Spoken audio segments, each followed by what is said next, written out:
Ito po ngayon sa ating linya, baby girl, si Police Colonel Samuel Pabonita, ang Pasay City Police Chief. Magandang umaga po, Colonel. Magandang umaga po. Yes po, sir. Thank you for being on the show. Hingi lang kami ng update dito nga po sa nangyaring barilan. Kabilang po ang 3 Chinese at 1 Pinoy dyan sa Pasay City noong Sabado ng madaling araw. Hawak na po ng kapulisan yung ilan po sa mga Chinese. Tama po ba ito? Yes po. Hawak po natin dito sa Pasay City Police Station. Hawak po natin ang 2 Chinese at saka 1 Pinoy. So, yung isa naman Chinese, doon sa Parañaque City Police Station po.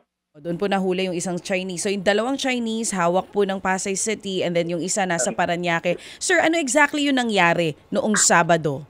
Road rage po ba ito o may mga balita rin po kasing lumalabas na carnap daw po yung sasakyan? Yes po. No. So ito nga po nung September 21, so alas 3 po ng madaling araw. Ito po southbound dito sa Ruas Boulevard. No, kung makakarating sila doon sa may corner ng Buendia, itong isang sasakyan, yung Honda na Odyssey at saka yung BMW, no, nauna yung BMW, binunggo itong BMW ng Honda Odyssey. So after nun, yung occupants nitong Honda, nung BMW, binaril itong occupants, yung itong Honda, at ganoon din po, gumanti itong nasa Honda Odyssey ayon sa mga nakakasaksi nung nandun sa lugar. Ang pangyayaring iyon ay tamang-tama po naman na nandun yung ating kapulisan, nagpapatrolya kasi madaling araw nga po, nagpapatrolya itong ating kapulisan. Kaya nga po naka-responde kagad at nahuli itong occupant nitong sa Honda Odyssey at saka nagtawag sila ng backup kasi yung sa occupant naman ng BMW ay tumakbo doon sa may Antipolo Street at saka yun, nahuli natin at nakunan natin ng baril. Ganun din po dito sa occupant ng Honda Odyssey at nahuli din natin at nakunan din natin ng baril. Paano po yung nangyari, sir? Alin dito, sino dyan ang nakasakay dun sa Odyssey? Sino din po yung nakasakay sa BMW?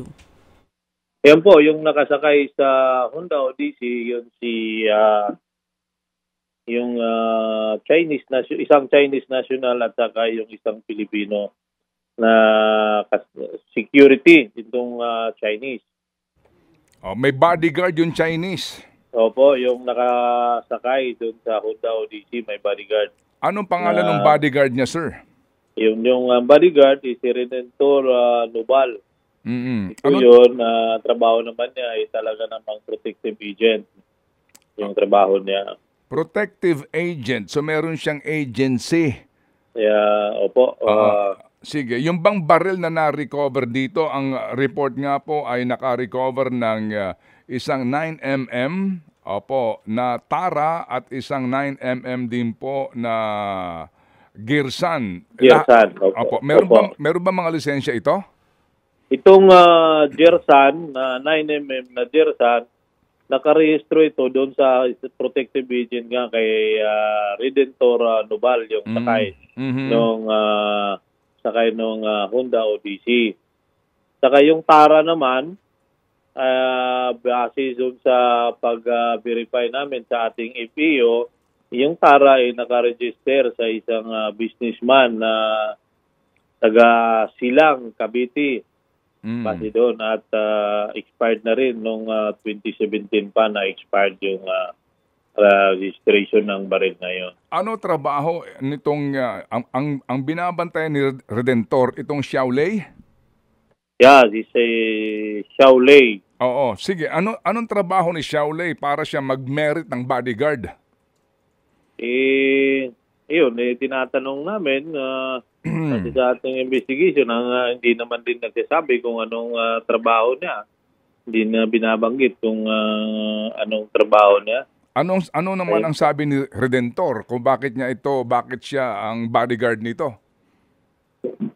Ang di rin na ano ni Redditor kasi hindi rin nakapagsalita kasi ito ng ng English itong si Shaoli. Very limited lang din ang mga information talagang binibigay nila. Si Redentor, anong kwento po sa inyo?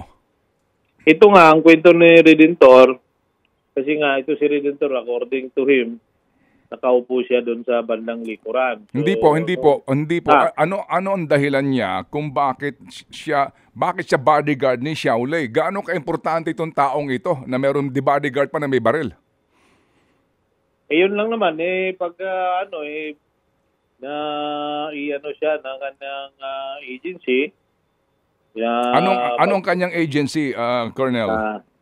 Hindi ko pala nakuha. Hindi ko itatanong ko doon sa ating investigator. Opo. Kung anong pangalan nga pala yung agency na yun. Sino ho ang mga pumutok dito? Sino ang mga kumalabit ng gatilyo? Base po doon sa pagtitingnan po natin doon sa ng dashcam nitong nanggagaling sa Honda Odyssey, ang pumutok nakita natin yung occupants ng BMW. Mhm. But base naman doon sa mga nakakakita ng mga kasi may mga natutulog-tulog doon sa may ilalim ng building, sabi nila pumutok din itong occupant nitong Honda Odyssey. Opo. So, So yung pong Tara, sino may hawak nito? At saka yung Girsa, nito po yung hawak ni Redentor, di ba? yes, po. Sino Yung may hawak ng Tara? Yung Tara ay yung isa Chinese national na nakuha natin yung tumakbo na occupants nitong BMW. Ito yung Elias Lin. Si Lee. Yeah. Lee or Lin? Lilong. Okay. So hindi ito nahuli itong tumakas na ito at nag-commander daw ng motorcycle e-bike? Iba din 'yon. Iba yun.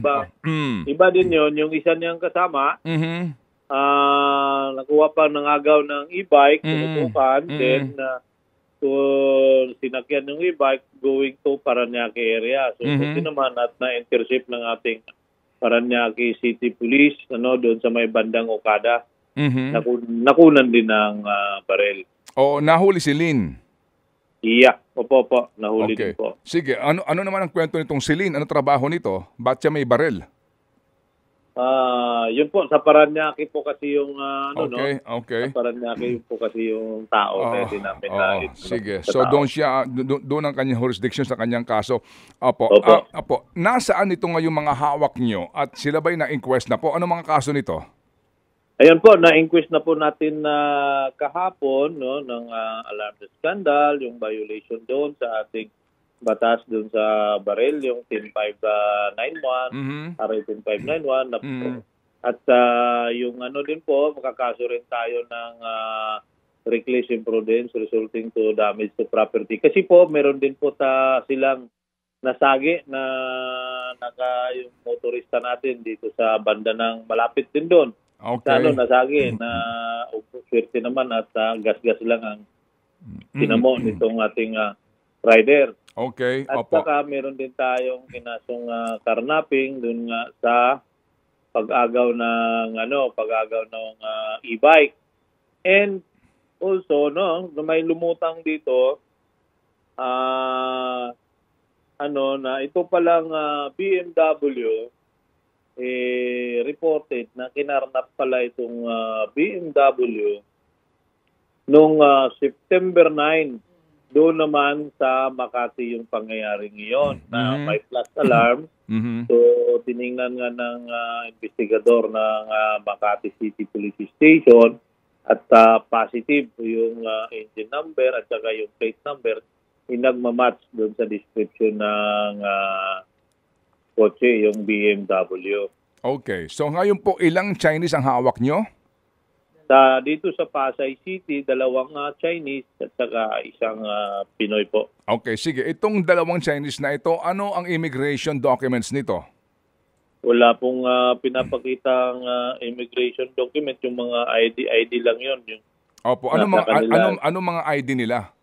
Yung parang ID ng driver's license, parang ganun niya po yung ID na pinapakita. Hindi po kayo sigurado kung ito ho ba, Philippine driver's license?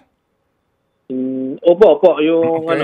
ganun. Opo. Kaya So, i-verify po natin yung authenticity nitong mga dokumentong pinapakita rin. opo. So hindi pa ho tayo sigurado doon sa authenticity ng kanilang mga lisensya na mga Opo. ipinapakita. Anong mga pangalan sa lisensya? Ganun yung nakalagay. Ito ngayon nakalagay niya, yung si Xiaoli at saka si Zilong. Yun yung nakalagay doon sa kanilang dokumento na pinapakita. Opo. Meron na bang lumapit, dumulog dyan ng mga abogado nitong mga Chinese na ito? Pati ni Par, Reto? wala pa naman po. Baka ngayong araw na ito, Oo. baka may darating. Ano ho ang balak niyo sa Immigration Bureau dito po sa dalawang Chinese na ito? Meron ba Siguro, kayo- we will mer- make a report this, kasi ito, foreign national, Chinese, we will report this. Opo, sige po. So, saan sila ngayon nakakulong at kung sila po ay hindi makapagpapiyansa, kasi available naman po ito, paano po ang inyong disposisyon dito, sir? Andito po sila. So ngayon, na-inquest kasi natin dito sa Pasay. I-inquest lang po dito muna sa Pasay. So baka ngayon or tomorrow, magkakaroon ng i-inquest sila din na magkakaroon tayo ng resolution from the fiscal. We will know kung available ba ito or hindi. Opo, Itong sige po. kaso nila. But in the meantime, andito sila nakadetain sa Pasay City Police Station. Opo, sige po. So, Colonel, pwede ho ba namin alamin siguro mamaya later in the day kung bakit may bodyguard ito? Bakit siya merong ganong uri po ng protections? Yun po yung natin. Talagang magkakandak tayo ng investigation, lalo na ito sa Pinoy natin at Opo. malaman natin kung anong status nitong isang Chinese, bakit meron siyang bodyguard. Opo, sige po. Okay. Salamat po na marami sa inyo, Colonel, sa inyo pong panahon sa aming programa. Thank you, sir. Opo. Maraming salamat po. Magandang umaga po. Salamat.